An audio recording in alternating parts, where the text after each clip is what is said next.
Hey, howdy everybody. Welcome to the shop. Thanks for stopping by. I really appreciate it.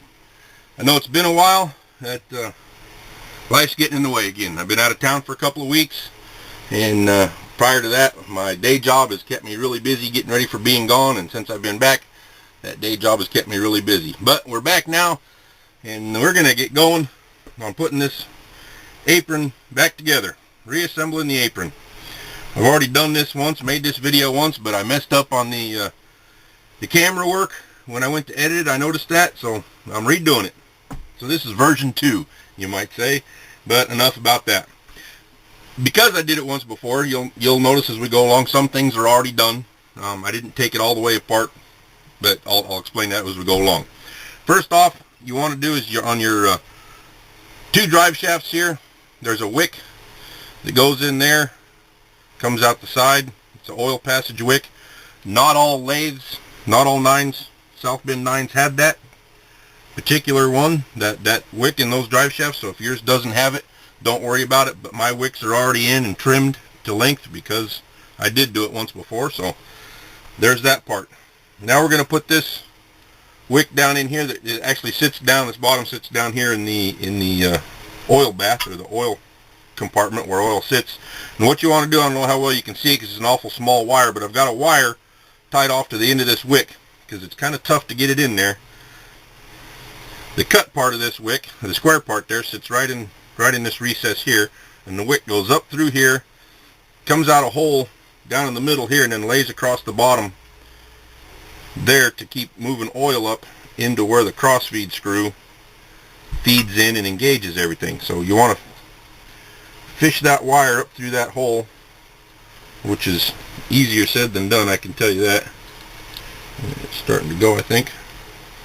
Just keep working it back and forth, spinning it, rotating it, and pushing as you go.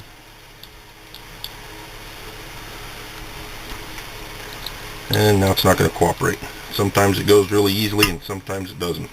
Got a little bend in there. It's kind of catching on me. See if we can straighten that out with our fingers. Let's try that again.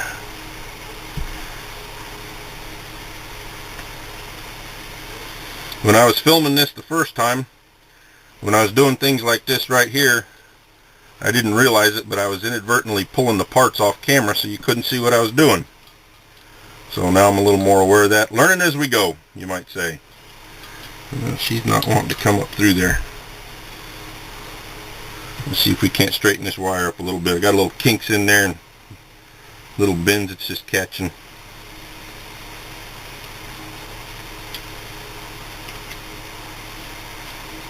course, everything's kind of oiled up already too, so it's making it kind of hard to hold on to, but we'll do our best. Oh, I lost the wick.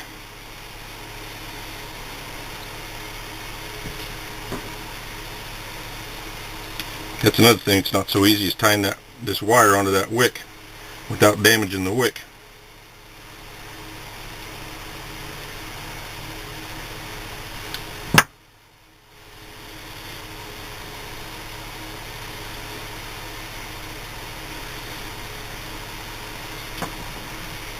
I'm just trying to put a real tight twist on there so it'll hold it.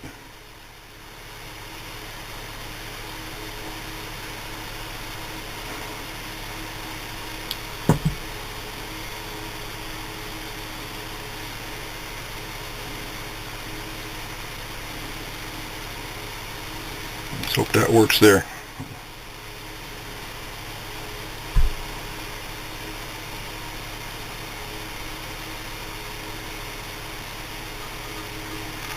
And there she goes. And there's the wire coming out, so now we can get a hold of that.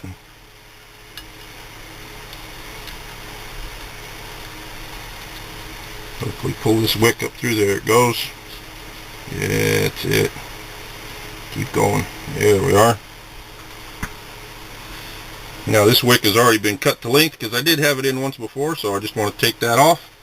There's the wire off, but you see how that wick sits down in there? There's a little recess right there cutting the metal for it. There's a little recess, hopefully you can see this, right down in the bottom, a little broach channel. Looks like a keyway channel, but it's not. It's actually for the wick, and that wick just lays right in there like so. I've stretched it a little bit, so I need to cut off just a hair. I had a razor knife around here somewhere for doing that. Here's one that'll work.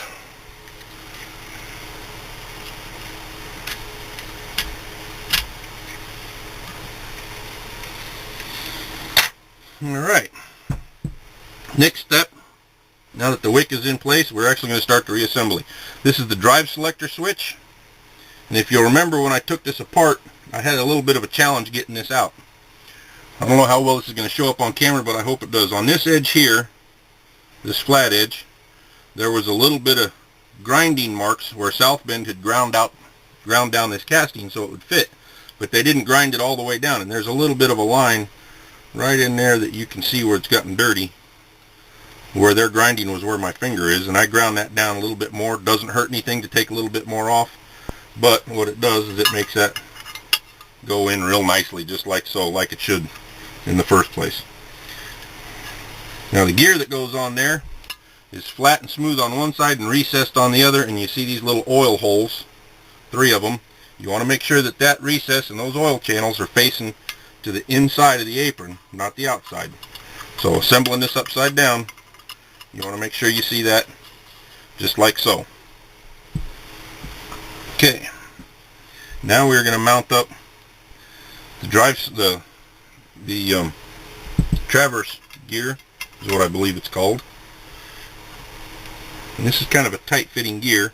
There's one thing I want to show you though. When this shaft is in, you want that wick hole at the top, not the bottom. You have to manually put, or I have to manually put the oil in there, give a little squeeze into that wick so that the oil will run down the bottom. And since that goes, as you can see, that it's up here and comes out the bottom there, that channel is at a bit of an angle. You don't want it uphill, you want it downhill. You want the oil running in, not out.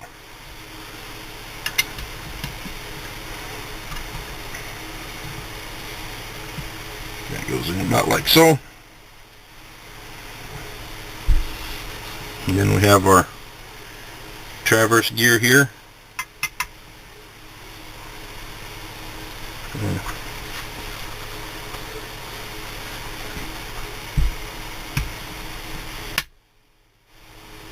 You have to get that inside gear to line up with the feed selector gear we just put in. So that's in. You can see those two moving now. Now the fun part is this snap ring. On the inside of this drive shaft is a little groove cut for this snap ring, and I wish I had a snap ring that had the little ears on it. You just put pliers on it, but it didn't have that, and I don't have one to put on it, so we'll try to put it in with this guy here. And you just pretty much just got to get it started and then pry it around as it goes. I don't know a better way to do these guys. That one went on pretty quickly. Just get it all the way on there into the groove, and we should be good.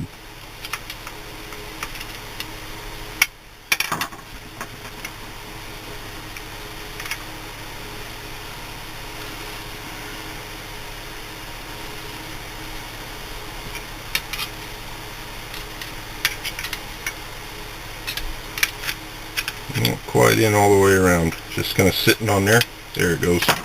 I heard that snap in. You probably didn't, but and that looks good. Alright, moving right along. Now we're going to put together the clutch. Pointed to the wrong spot. The clutch mechanism. Now I'm going to be honest with you, I am completely fascinated by this little clutch mechanism. Remember this lathe, my version of this lathe was built in about late 1945 by the serial number on it. But this technology goes back to the 1920s, when everything was designed on paper on a drafting board and straight edges and compasses and pencil and erasers. Probably a whole lot of erasers too, especially if those were designers or anything of my caliber. This was not done on a computer is what I'm trying to say, and it took time to design these things, and then the designer did it on paper in a two-dimensional on paper, but he had to be able to picture it in three-dimensional in his head so he could see if it would work or not. Excuse me. They would take and build a prototype in 3D and find the mistakes and improve it and work upon it. But this is just such a simple mechanism, in my opinion, but it's fascinating, truthfully. This ring, this gear, this spur gear here is on this shaft, and this part here sits separate, so we can spin those in two different directions. And the clutch is going to grab these two pins and this wheel when it's engaged to make this spin as one unit. And this is what powers your crossfeed when you want to crossfeed drive. So we drop that in there like so, make sure we're engaged. When the drive selector lever is out there, that's good. Excuse me, got a little touch of a cough today. Let me get down there. Next we put the spring in there. That's what helps disengage it. The shaft. The two brake shoes, which sit opposite of those two little pins that are on the shaft.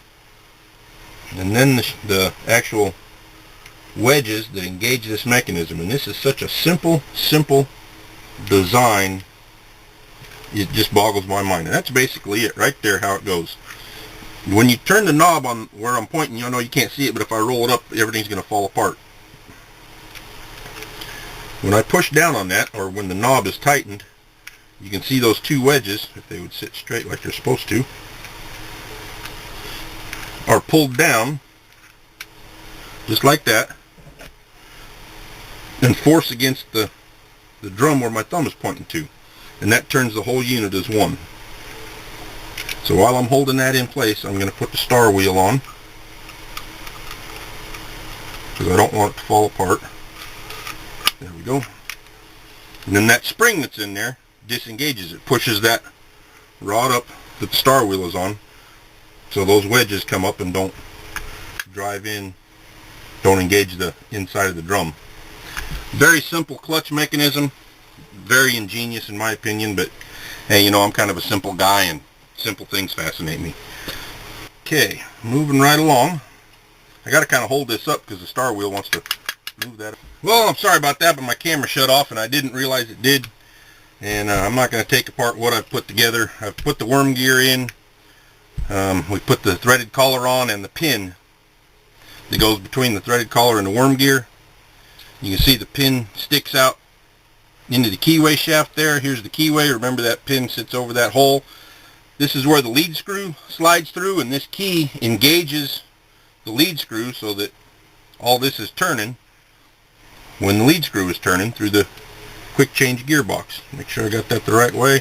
This is pretty much a simple install. You just got to find it and it just pushes right on there real easily. And then once you engage the lead screw or slide the lead screw in there, it'll all hold a lot better. That'll hold it in place. Well, I got that upside down. There's a little step in this key, and I think it's from wear on these sides. It's a little narrower on this edge here and a little wider on this edge here, and I had it in there upside down. So let's try that again. Maybe it'll grab a little better. Very good. So there's that part. And I apologize about the camera shutting off. All right, one of the things I've already done, because I did have it together before, is there's a gasket right here with some RTV silicone on there. I'm going to peel that a little bit off so I can see all the gasket. I don't really think I needed the RTV silicone. The book recommended it. This oil reservoir down here is not under pressure like it is in a vehicle, in your car or anything. There's no real pressure to cause the oil to leak, so I don't know that we really needed the RTV, but it's on there. So we're going to put the cover on there, and I'll do this first. And I just realized I forgot to do something a little bit ago in one step. Just 4 little screws on here, flathead.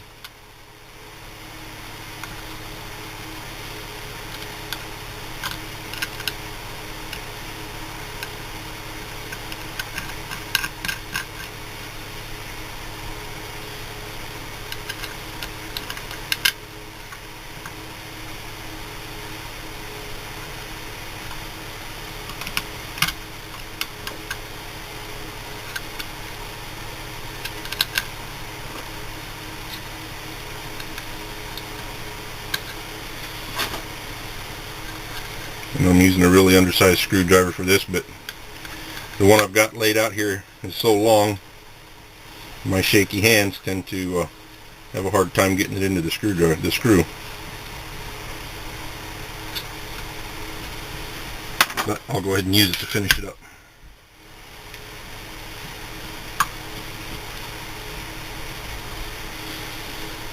And this plate here just seals up the oil reservoir, keeps the oil from running out. Basically, you might want to think of it like an oil pan in your car.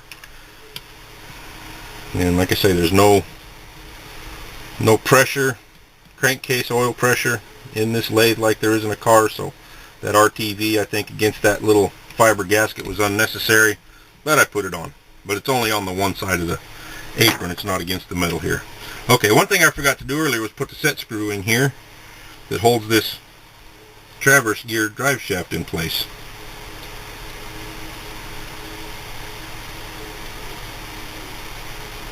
Nope. Where'd you go? Sometimes these little parts are tough for my big fingers to deal with.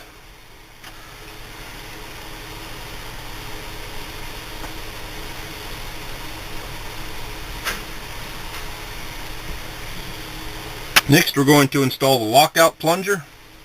Remember, this goes through this hole here, which only this hole that goes all the way through this part right here only serves one purpose, and that's putting the plunger in, because the plunger doesn't fit through that hole there. And remember, this is what stops you from engaging two parts or two mechanisms at one time.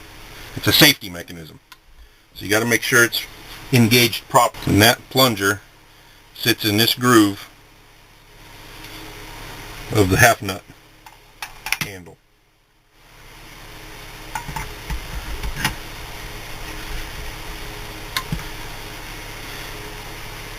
I take that back, I'm sorry, that doesn't engage the half nut.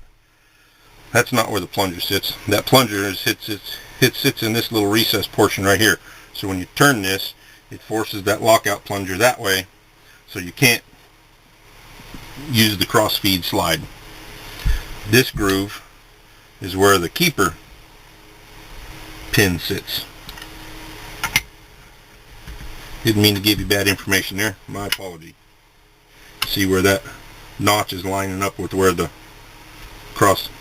lockout plunger is. So now we got that there.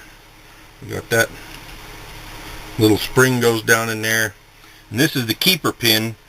And I don't know how easy it is to see on camera, but the end of this pin is angled. I wouldn't call it a 45-degree angle, but it's got an angle in it. So when you install it, you want to make sure it's facing the right way. This direction would be wrong. That direction is correct. And again, I'm sorry if you can't see that. You know what? I got that spring in the wrong spot. Spring goes on top of that, not the bottom. Alright, here we go.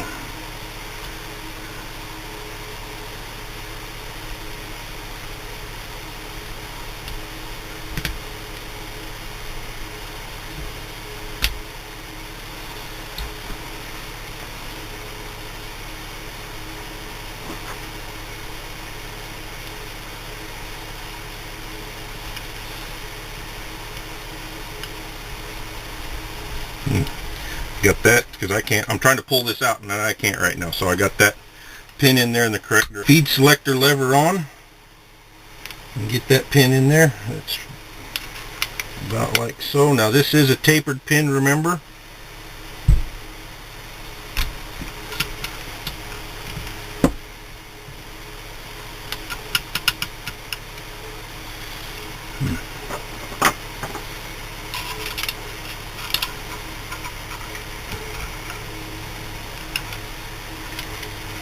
Slipped out on me a little bit.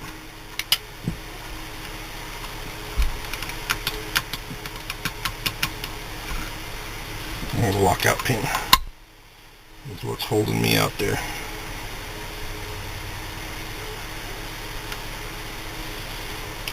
See if I can kind of disengage that lockout pin, get it back.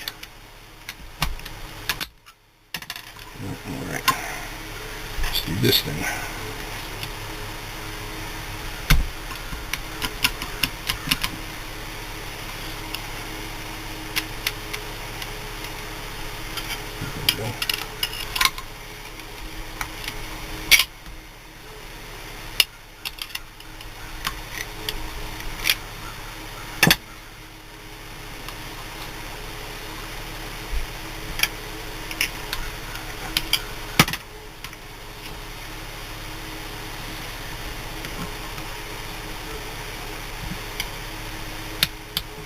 There it goes.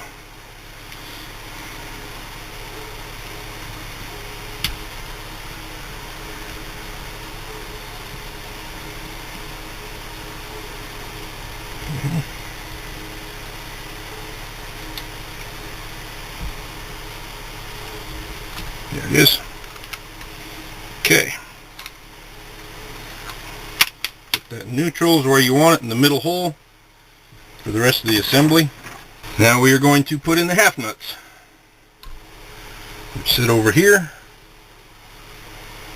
There is a top and a bottom half nut. As you can see when you lay these down like this, this oil channel, this reservoir, this channel, for lack of a better term, is the top one. And when you put oil into here, this hole here comes through this little copper tube and falls down into this channel and drops oil down onto the lead screw. Helps keep that lubricated real nicely.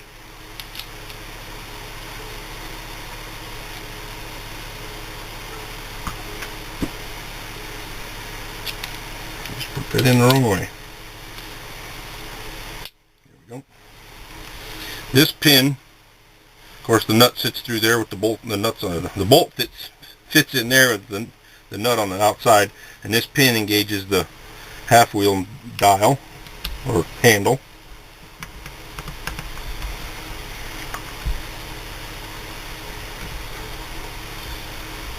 Come on now.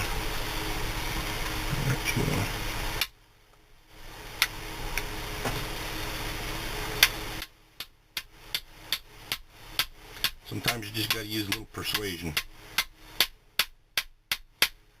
I should be using a brass hammer, but I don't have one, so I'll make do with what I've got. Probably a little oil on there would have helped too. So there's the bottom, and then the same thing on the top.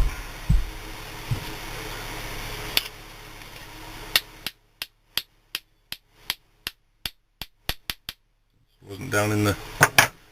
No, once it's in there, it spins real nicely. It just doesn't want to move in and out very well.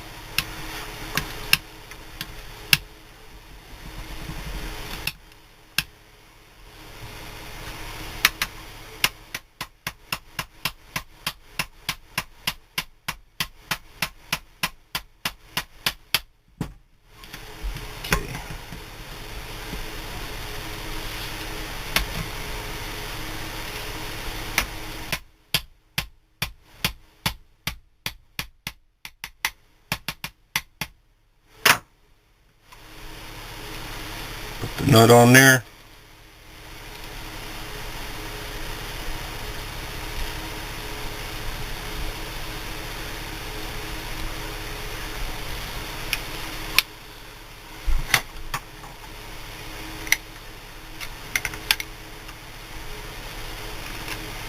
Snug that up.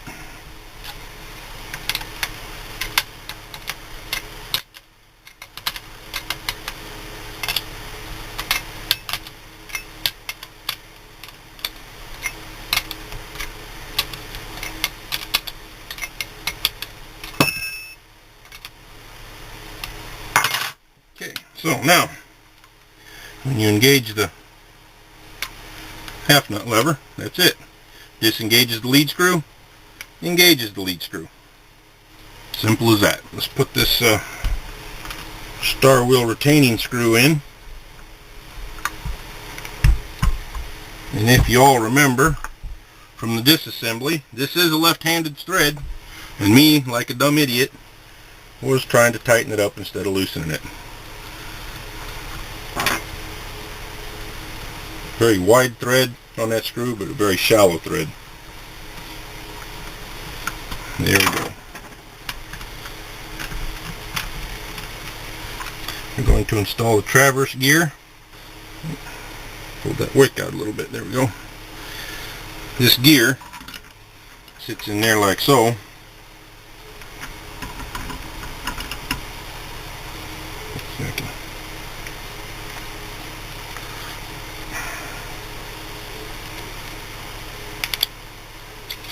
There it goes. Okay. So that comes from the outside in. I guess I forgot that part.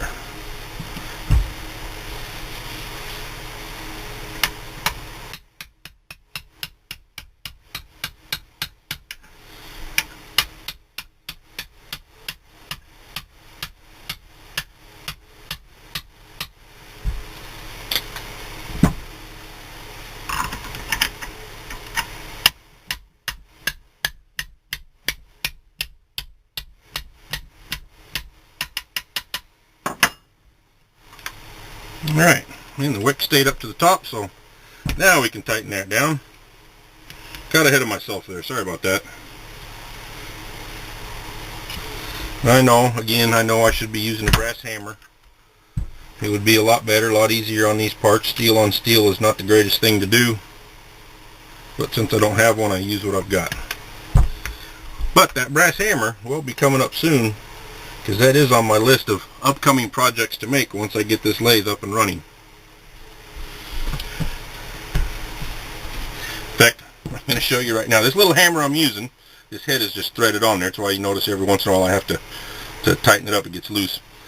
My oldest son made this in high school machine shop. I believe he was a junior when he took that class. I don't remember, but that was his project in high school machine shop. Luckily he got to go to a big school that had a machine shop.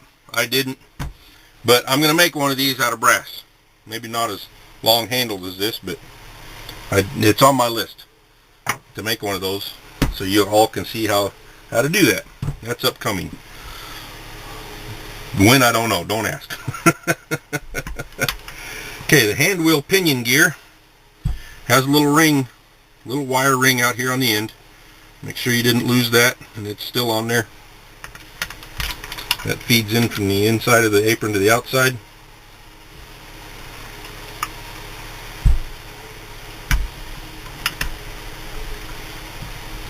It shouldn't be that tight. What am I? Oh, I'm hitting on that gear there. Alright, let's do this then. I forgot I had to turn that a little bit.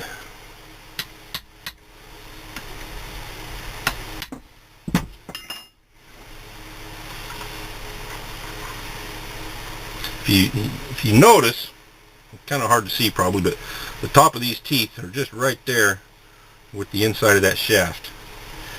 I did learn before when I was doing this, there is one spot, right there it is, one spot where it just lets it fall right in place.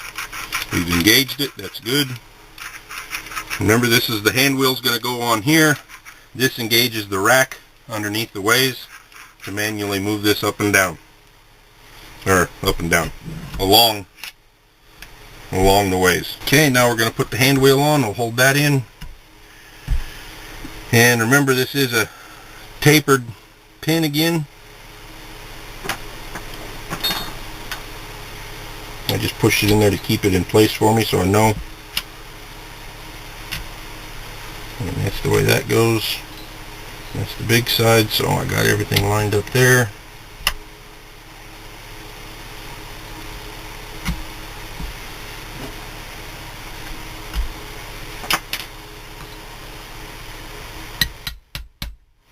That's good.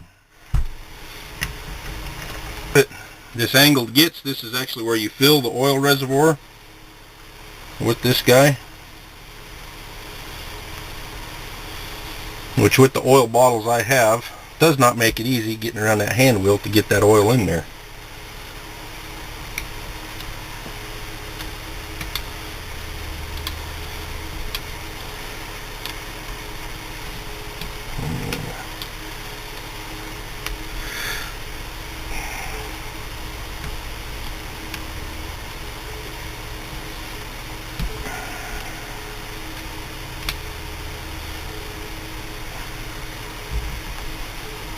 There we go. We want that facing up like so.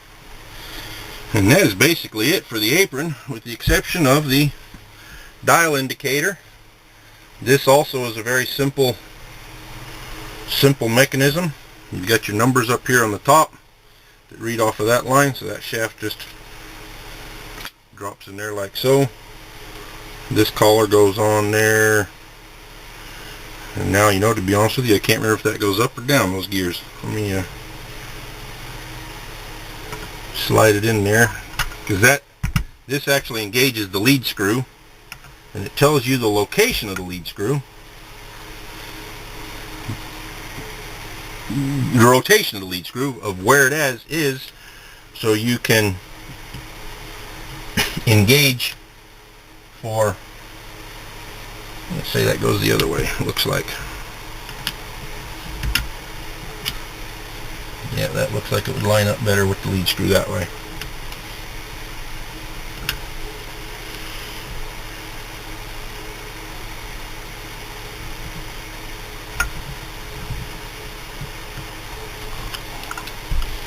And this set screw here goes there.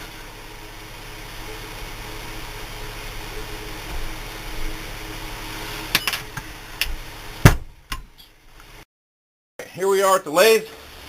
I've got the parts ready to go, although I do want to make a correction from the disassembly. Or the assembly I think it was, when I was putting the saddle on the ways, I told you that this was a front gib. It's actually the saddle locking shoe and nut. And it just goes down under there like I showed you once before. But it actually engages with the apron, so you have to make sure that you've got that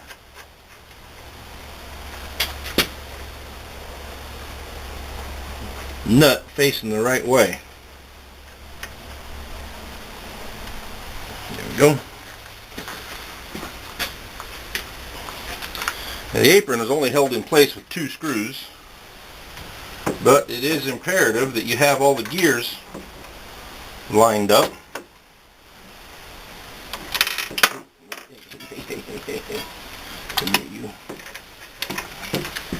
I gotta get down here on my knees so I can see what I'm doing down here.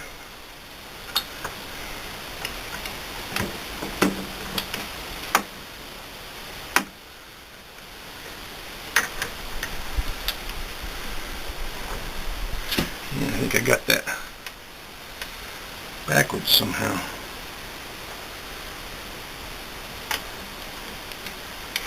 There we go.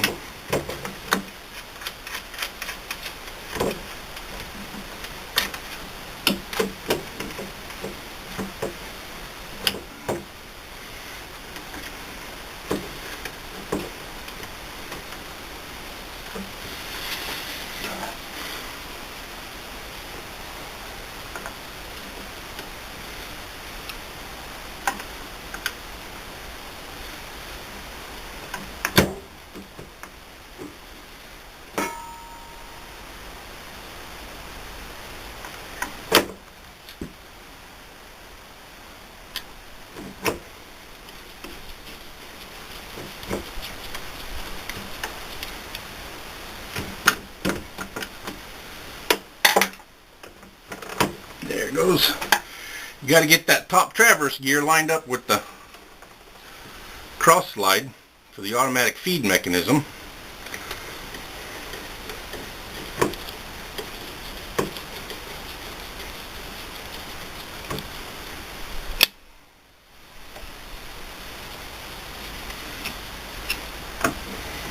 And the traverse gear that engages the pinion that's underneath the ways there.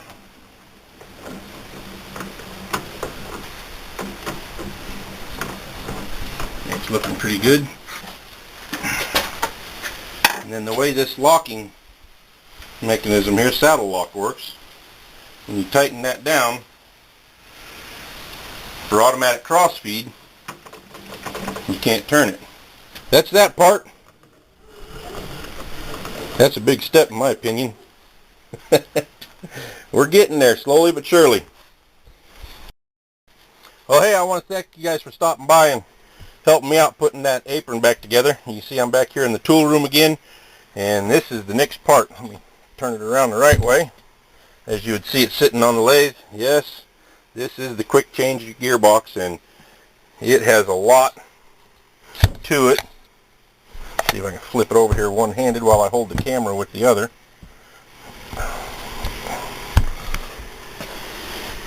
That is one heck of a plethora of gears, or a cornucopia of gears, if you will.